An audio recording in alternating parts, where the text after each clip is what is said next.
The World Unfiltered.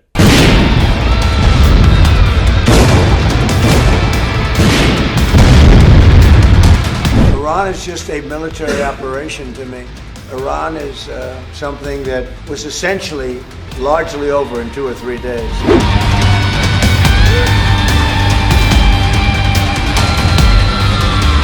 I always thought he was a nice guy, but I always thought he was weak on security, very weak on security. Iran மீதான போருக்கு எதிர்ப்பு தெரிவித்து அமெரிக்காவுடைய national counter terrorism சென்டரோட இயக்குனர் பதவியிலிருந்து ராஜினாமா பண்ணியிருக்கிறாரு Joe கென்ட். தற்போது நடைபெற்று வரக்கூடிய அமெரிக்க ஈரான் போரை தன்னால் மனசாட்சிப்படி ஆதரிக்க முடியாது அப்படின்னு சொல்றாரு.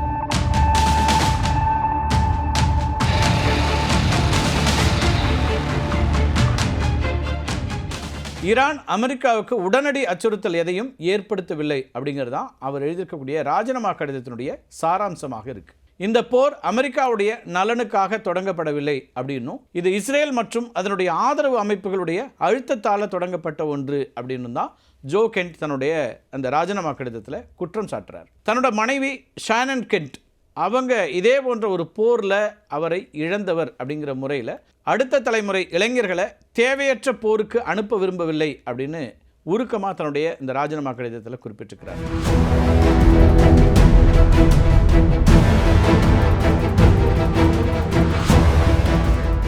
ஜோ கென்ட்டோட மனைவி ஷானன் கென்ட் இவங்க அமெரிக்க கடற்படையினுடைய மிகச்சிறந்த மற்றும் திறமையான உளவுத்துறை அதிகாரிகளில் ஒருத்தராக இருந்தவர். ஷானன் கென்ட்டோட மிகப்பெரிய பலம் அவருடைய மொழித்திறன். குறிப்பாக அரபு மொழியினுடைய பல வட்டார வழக்குகளை நன்கு அறிந்திருந்தார். இது போர்க்களத்தில் பயங்கரவாதிகளுடைய உரையாடல்களை இடைமறித்து கேட்கறதுக்கும் உள்ளூர் மக்களோட ரகசிய தகவல்களை சேகரிக்கிறதுக்கும் அவருக்கு பெரிய அளவுக்கு உதவியாக இருந்துச்சு. ஷானன் அமெரிக்க கடற்படையினுடைய கிரிப்டாலஜிக் டெக்னீஷியன் பிரிவில் பணியாற்றி கொண்டிருந்தார். எதிரி நாடுகளுடைய சிக்னல்கள், குறியீட்டு மொழிகள், அது மட்டும் இல்லாமல் மின்னணு தகவல்களை உடைத்து தாக்குதல் திட்டங்களை முன்கூட்டியே கண்டறியறதுல வல்லமை பெற்ற ஒருத்தராக இருந்தார். அவர் அமெரிக்காவுடைய 5வது கடற்படை 5th ஃப்ளீட், அது மட்டும் இல்லாமல் ரகசிய உளவு அமைப்புகளோடு இணைந்து பணியாற்றி வந்த ஒரு பெண்மணி. பெண் வீரர்களுக்கு போர்க்களத்தில் நேரடி பணி வழங்கப்படாத காலத்திலேயே ஷானன் கென்ட் அவருடைய திறமையினால் நேவி சீல்ஸ் போன்ற உயரடுக்கு சிறப்பு படைகளோடு இணைந்து பணியாற்ற தேர்ந்தெடுக்கப்பட்டவர்.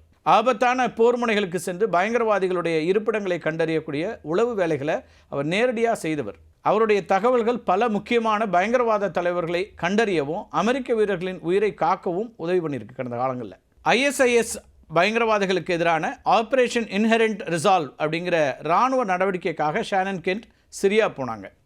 ஐஎஸ்ஐஎஸ் அமைப்பினுடைய ரகசிய குழுக்கள் அதனுடைய தலைவர்கள் எங்கே ஒளிந்து கொண்டிருக்கிறார்கள் அப்படிங்கிறத கண்டறியறதும் அவங்களோட திட்டத்தை முன்கூட்டியே அறிந்து நேவி சீல்ஸ் மற்றும் டெல்டா ஃபோர்ஸுக்கு அந்த திட்டங்களை பற்றிய தகவல்களை வழங்குறது தான் ஷானன் கென்ட்டோட முக்கியமான பணியாக இருந்திருக்கு. ஒரு 7 மொழிகளில் சரளமாக பேசக்கூடிய திறன் பெற்றவர் அப்படிங்கிறதுனால சிரியாவில் இருக்கக்கூடிய உள்ளூர் மக்கள்கிட்ட இருந்து ரகசிய தகவலாளர்களிடமிருந்தும் நேரடியாக தகவல்களை சேகரிக்கிறதுக்காக அவர் அங்கே அனுப்பப்பட்டாங்க.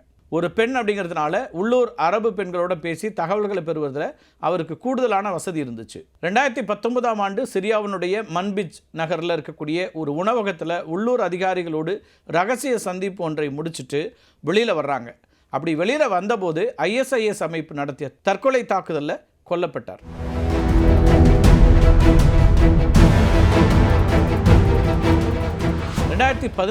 சிரியாவில் அமெரிக்க படைகள் களமிறங்கிய பிறகு அங்கே போர்க்களத்தில் கொல்லப்பட்ட முதல் பெண் வீரர் அப்படின்னு ஷானன் தான் நம்ம குறிப்பிட முடியும். இவரை பற்றி தான் ஜோ கென்னட் தன்னுடைய ராஜினாமா கடிதத்தில் குறிப்பிடுறாரு. ஜோ கென்ட் ஒரு காலத்தில் ட்ரம்ப்போட தீவிர ஆதரவாளராக இருந்தவர்.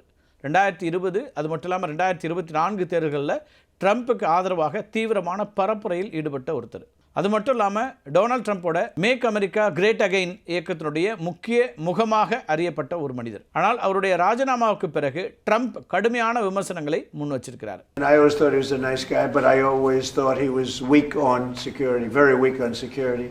அவர் ஒரு நல்ல மனிதர் அப்படின்னு நான் நினச்சேன். ஆனால் பாதுகாப்பில் அவர் மிகவும் பலவீனமானவர். ஈரான் ஒரு அச்சுறுத்தல் இல்லை அப்படின்னு நினைப்பவர்கள் என்னுடைய நிர்வாகத்தில் இருக்க வேண்டிய அவசியம் இல்லை அப்படின்னு ட்ரம்ப் குறிப்பிட்டிருக்காரு. டொனால்ட் ட்ரம்ப்போட நிர்வாகத்திலிருந்து இந்த போருக்கு எதிராக வெளிப்படையாக குரல் கொடுத்து ராஜினாமா செய்த முதல் உயர் அதிகாரி ஜோ கென்ட். தன்னோட பதவியை ராஜினாமா செய்த பிறகு அவர் டக்கர் கால்சன் நேர்காணலில் பங்கேற்க இருக்கிறார். ஈரான் போர் தொடங்கி 3 வாரங்கள் ஆகக்கூடிய நிலையில் ட்ரம்ப் நிர்வாகத்திலிருந்து வெளியேறி போருக்கு எதிராக பேசக்கூடிய முதல் மிக உயர்மட்ட ஒரு அதிகாரி அப்படின்னு நம்ம ஜோ கென்ட்டை பார்க்கலாம். கென்ட் தேசிய பயங்கரவாத எதிர்ப்பு மையத்தினுடைய இயக்குநராக இருந்தவர் அப்படிங்கிறதுனால இவருக்கு மிக உயர்மட்ட உளவு தகவல்கள், இன்டெலிஜென்ஸ் மெசேஜஸ் நிறைய தெரிஞ்சிருக்க வாய்ப்பு இருக்குது. போர் ஏன் தொடங்குச்சு என்பது குறித்த உண்மையான காரணங்களை அவர் உடைக்கப் போவதாக பெரும் எதிர்பார்ப்பு இப்போ எழுந்திருக்கு. டக்கர் கால்சன் அதுபோல் ஜோ கென்ட் 2 பேருமே ட்ரம்ப்போட தீவிர ஆதரவாளர்கள் தான். இப்போ அவங்க 2 பேரும் இணைந்து ட்ரம்ப்பின் போர் முடிவை எதிர்த்து, போர் செய்யணுங்கிற அந்த முடிவு இருக்கு இல்லையா, அதை எதிர்ப்பதுங்கிறது ட்ரம்ப்போட ஆதரவு தளத்தில் பெரிய பிளவை ஏற்படுத்தியிருக்குன்னே சொல்லலாம். இந்த நேர்காணல் அமெரிக்காவுடைய ஈரான் போர் உத்தியையே மாற்றி அமைக்கும் அல்லது ட்ரம்ப் நிர்வாகத்திற்கு பெரும் நெருக்கடியை கொடுக்கும் ஒரு நிகழ்வாக பார்க்கப்படுது. இன்னொரு பக்கம் அமெரிக்காவுடைய முன்னாள் அதிகாரிகளும் ட்ரம்ப் மற்றும் ஈரான் போர் குறித்து கடுமையான அதிருப்திகளை வெளிப்படுத்த தொடங்கியிருக்கிறாங்க. இதில் முக்கியமான ஒருத்தர் முன்னாள் CIA ஆய்வாளர் லாரி சி ஜான்சன். இந்த போரை முடிவுக்கு கொண்டு வரணும்னு அமெரிக்கா இப்போதே சரணடைய வேண்டும் அப்படின்னு ஜான்சன் அறிவுறுத்தியிருக்கிறார். அமெரிக்காவில் தன்னுடைய இராணுவ இலக்குகளை அடையவே முடியாது அப்படின்னு அவர் சொல்லியிருக்கிறார். ஈரானுடைய ஏவுகணை தாக்குதல்கள் குறைந்திருப்பதாக வரக்கூடிய செய்திகளை மறுத்திருக்கக்கூடிய ஜான்சன் அதுக்கு மாறா அமெரிக்கா மற்றும் இஸ்ரேலுடைய வான் பாதுகாப்பு ஏவுகணைகளாக இருக்கக்கூடிய பேட்ரியாட் PAC-3 அதேபோல் தாட் உள்ளிட்டவை தீர்ந்து வருவதாக சொல்கிறாரு. அதுக்கு தான் சிக்கல் ஏற்பட்டிருக்கு அப்படிங்கிறாரு. இதுவரைக்கும் ஈரான் 800க்கும் மேற்பட்ட ஏவுகணைகளை ஏவி இருக்கிறது. மிசைல்ஸில் ஈரான் குறைவாக தான் பயன்படுத்தியிருக்கனாலும் இதுவரைக்கும் 800 மிசைல்ஸை பயன்படுத்தியிருக்கு.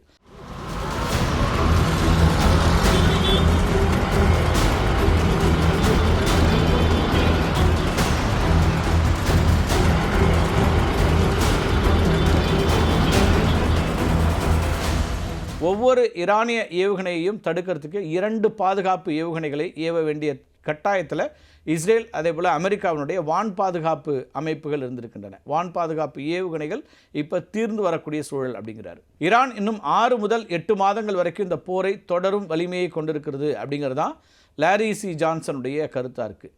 6லேருந்து 8 மாதங்கள் தாக்கு பிடிக்குங்கிறாரு.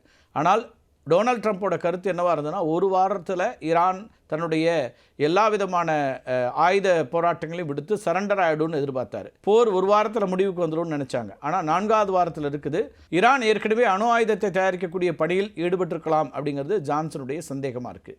ஈரானுடைய உச்ச தலைவர் அலி கமேனியினுடைய மரணத்துக்கு பிறகு அணு ஆயுத தடை குறித்த அவருடைய ஃபத்வா இனி செல்லுபடி ஆகாமல் போகலாம் அப்படின்னு சொல்கிறாரு ஜான்சன். ஈரானின் உச்ச தலைவராக இருந்த அலி கமேனி அணு ஆயுதங்களுக்கு எதிராக ஒரு முக்கியமான ஃபத்வா வெளியிட்டிருந்தார்.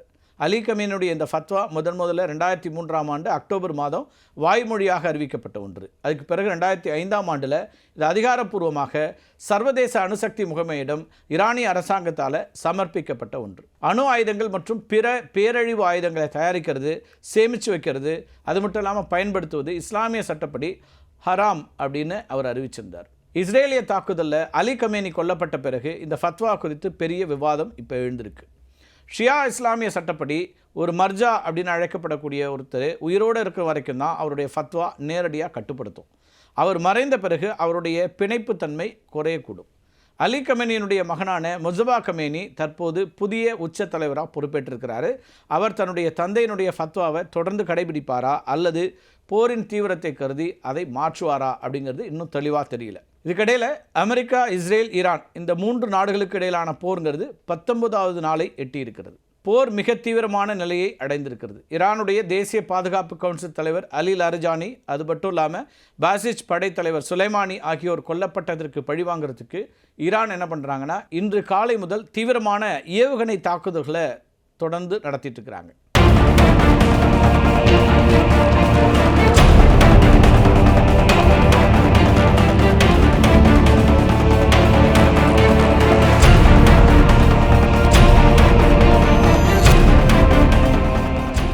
ஈரானோட கரம்ஷார் 4 அதேபோல் கத்ரி ஏவுகணைகள் டெல் அவீவ் நகரை தாக்கியிருக்கின்றன.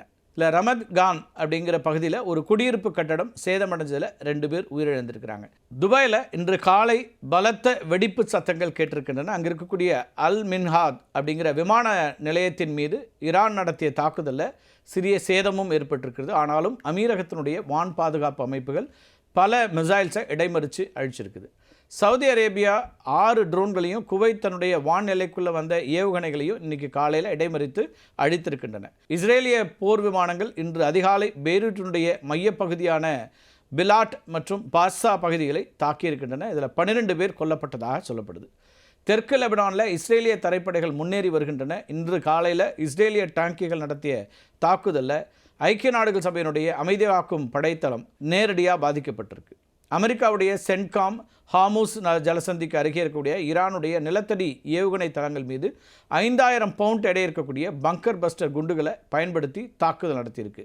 இது ஈரானுடைய ஏவுகணை திறனை முடக்குவதற்காக எடுக்கப்பட்ட நடவடிக்கை அப்படின்னு அமெரிக்கா தெரிவிச்சிருக்கு. கடந்த 19 நாட்களாக நடைபெற்று வரக்கூடிய இந்த அமெரிக்க இஸ்ரேல் ஈரான் போர் 1973க்கு பிறகு உலகம் சந்திக்கக்கூடிய மிக மோசமான எரிசக்தி மற்றும் அரசியல் நெருக்கடியாக மாறியிருக்கு. இன்று இரவு வெளிவரப்போகக்கூடிய ஜோ கென்ட்டின் நேர்காணல் அமெரிக்கா இந்த போரை மேலும் தீவிரப்படுத்துமா அல்லது நிறுத்த முன்வருமா என்பதற்கான ஒரு சமிக்கையாக இருக்கலாம். மீண்டும் ஒரு காணொலியில் சந்திக்கலாம் நண்பர்களே.